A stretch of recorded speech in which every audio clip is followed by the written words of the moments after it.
റജബ് മാസത്തിലെ ഏതെങ്കിലും ഒരു ഇബാദത്ത്, റജബ് മാസമാണ് എന്ന് പറഞ്ഞൊരു പ്രത്യേക ഇബാദത്ത് പഠിപ്പിച്ചിട്ടില്ല. നമുക്ക് നിസ്കരിക്കാം, സുന്നത്തുകൾ അധികരിപ്പിക്കാം, ഇസ്ലാം പഠിപ്പിച്ച സുന്നത്തുകൾ ദിക്റുകൾ അധികരിപ്പിക്കാം, തിങ്കളും വ്യാഴവും നമുക്ക് നോമ്പ് നോൽക്കാം, 13, 14, 15 നോമ്പ് നോൽക്കാം. ഇങ്ങനെയൊക്കെ ഇസ്ലാം പഠിപ്പിച്ചതായ പ്രത്യേകമായി വേറൊന്ന് റജബിൽ ചെയ്യേണ്ടതാണെന്ന് പറഞ്ഞ് പഠിപ്പിച്ചിട്ടുണ്ടോ? ഷാഫിഈ മദ്ഹബിലെ പ്രമുഖ പണ്ഡിതനായ ഇമാം ഹാഫിദ് ഇബ്നു ഹജർ റഹ്മത്തുള്ളാഹി അലൈഹി പറയുന്നു, റജബ് മാസത്തെ കുറിച്ചോ അതിലുള്ള ഏതെങ്കിലും ഒരു നോമ്പുകളെ കുറിച്ചോ ഒരു പ്രത്യേക ദിനത്തിന്റെ സവിശേഷതയെ കുറിച്ചോ ഒരു പ്രത്യേക രാത്രി നമസ്കാരത്തെ കുറിച്ചോ പറയുന്ന ഏതെങ്കിലും തെളിവുകൾ നിരത്തുന്നുവെങ്കിൽ അത് തെളിവിന് യോഗ്യമായ ഒരൊറ്റ ഹദീസും ഉദ്ധരിക്കപ്പെട്ടിട്ടില്ല എന്ന് ഷാഫിഈ മദ്ഹബിലെ പണ്ഡിതൻ രേഖപ്പെടുത്തുകയാണ്. അവിടുത്തെ പ്രസിദ്ധമായ കിതാബായ തബീനുൽ ഉജബ് ബിമാ വറദ ഫീ ശഹ്രി റജബ് എന്ന പുസ്തകത്തിന്റെ 11ാമത്തെ പേജിൽ, അതായത് കിതാബിന്റെ പേര് തന്നെ റജബ് മാസത്തിന്റെ സവിശേഷതകൾ എന്ന് സൂചിപ്പിക്കുന്ന കിതാബിലാണ് പറയുന്നത്. തെളിവ് ഉദ്ധരിക്കാൻ കഴിയൂല, യോഗ്യതമായ തെളിവുകൾ അതിനില്ല എന്നർത്ഥം.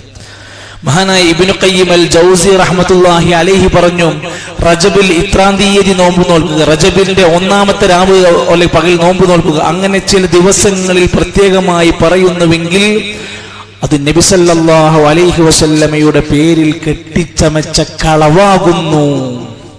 ഇബ്നു ഖയ്യിം അൽ ജൗസി റഹ്മത്തുള്ളാഹി അലൈഹി അൽ മനാറുൽ മുനീഫിന്റെ 96ാമത്തെ പേജിൽ എന്തുകൊണ്ടത് പറ്റൂല? സാദുൽ മആദിൽ ഇബ്നു ഖയ്യിം അൽ ജൗസി റഹ്മത്തുള്ളാഹി അലൈഹി പറഞ്ഞു, നമ്മുടെ സലഫുകളായ ഖൈറുൻ നാസി ഖർനീ സുമ്മല്ലദീന യലൂനഹും സുമ്മല്ലദീന യലൂനഹും, ഏറ്റവും ഉത്തമരായ ആദ്യത്തെ തലമുറക്കാരും അങ്ങനെ ഒരു സവിശേഷമായ പ്രത്യേകമായ ദിനം തെരഞ്ഞെടുത്തൊരു നോമ്പ് റജബിൽ പ്രത്യേകമായി നടത്തിയിട്ടില്ല. സാദുൽ മആദിൽ രേഖപ്പെടുത്തിയിട്ടുണ്ട്.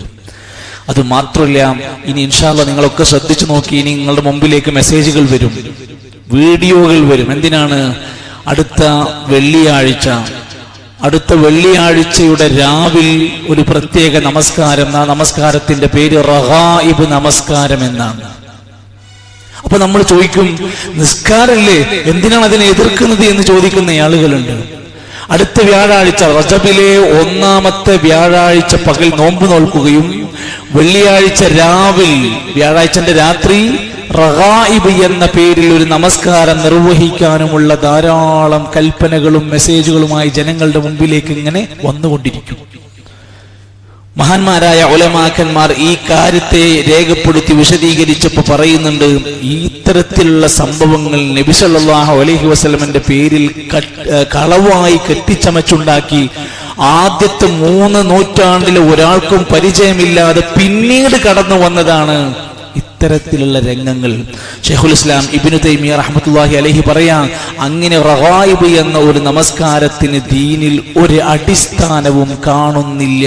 അത് പുത്തനായ ആചാരമാണ്, ബിദ്അത്താണ്. അത് ഇനി ഒരാൾ ജമാഅത്തായോ മുൻഫരിദായോ നിർവഹിക്കുന്നത് ഒരിക്കലും സുന്നത്തിൽ നമുക്ക് കാണാൻ സാധ്യമല്ല. ആ നോമ്പിന്റെ കാര്യത്തിലും അദ്ദേഹം അത് രേഖപ്പെടുത്തുന്നുണ്ട്. ആദ്യത്തെ റജബിലെ ആദ്യത്തെ വ്യാഴാഴ്ച ഒരു നോമ്പും അന്നത്തെ രാത്രിയിലെ റഗായിബ് എന്ന് പറയുന്ന നമസ്കാരവും അത് റസൂൽ സല്ലല്ലാഹു അലൈഹി വസല്ലമയോ സഹാബത്തോ രേഖപ്പെടുത്തിയതായി കാണാനില്ല. എന്നിട്ട് പറയാണ്, ഈ ദീനിലെ ആദ്യകാല പണ്ഡിത തേജസ്സുകളായ മഹാനായ ഇമാം മാലിക്, ഇമാം ഷാഫിഈ റഹ്മത്തുള്ളാഹി അലൈഹി, ഇമാം അഹ്മദ് റഹ്മത്തുള്ളാഹി അലൈഹി, അബൂ ഹനീഫ അൽ കൂഫി, ഇമാം സുഫിയാനു സൗരി, മഹാനായ ഇമാം ഔസായി, മഹാനായ ഇമാം ലൈസ് റഹിമഹുമുല്ലാഹ്, ഒരൊറ്റ ഇമാമുമാരാരെങ്കിലും ഇത് നിർവഹിക്കുകയോ പുണ്യമുള്ളതായി കാണുകയോ ചെയ്തതായി രേഖകളിലില്ല. മജ്മുഉൽ ഫതാവയിൽ പറയാം, ഇത്രയും മഹാപണ്ഡിതന്മാരുടെ കാലത്ത് അവർ ചെയ്യാത്ത, അവർ പഠിപ്പിക്കാത്തത് എങ്ങനെയാണ് ഇക്കാലഘട്ടത്തിൽ നമുക്ക് മാത്രമായ ഒരു പ്രത്യേകമായ ഇബാദത്ത് വരുന്നത്? ചിന്തിക്കുന്ന ആളുകൾക്ക് അത് മനസ്സിലാക്കാൻ സാധിക്കും. ഇബ്നു ഖയ്യിം അൽ ജൗസി റഹ്മത്തുള്ളാഹി അലൈഹി ആ വിഷയം വിശദീകരിച്ചു പറഞ്ഞു. ഷാഫിഈ മദ്ഹബിലെ പ്രമുഖ പണ്ഡിതനായ ഹാഫിദ് ഇബ്നു ഹജർ റഹ്മത്തുള്ളാഹി അലൈഹി അദ്ദേഹത്തിന്റെ നേരത്തെ പറഞ്ഞ കിതാബിലും അതിനെ വിശദീകരിച്ച് യോഗ്യമായ ഒരൊറ്റ ഹദീസും അതിന്റെ പിന്നിൽ ഇല്ല എന്ന് കൃത്യമായി അവിടുന്ന് പഠിപ്പിച്ചു തരുന്നുണ്ട്.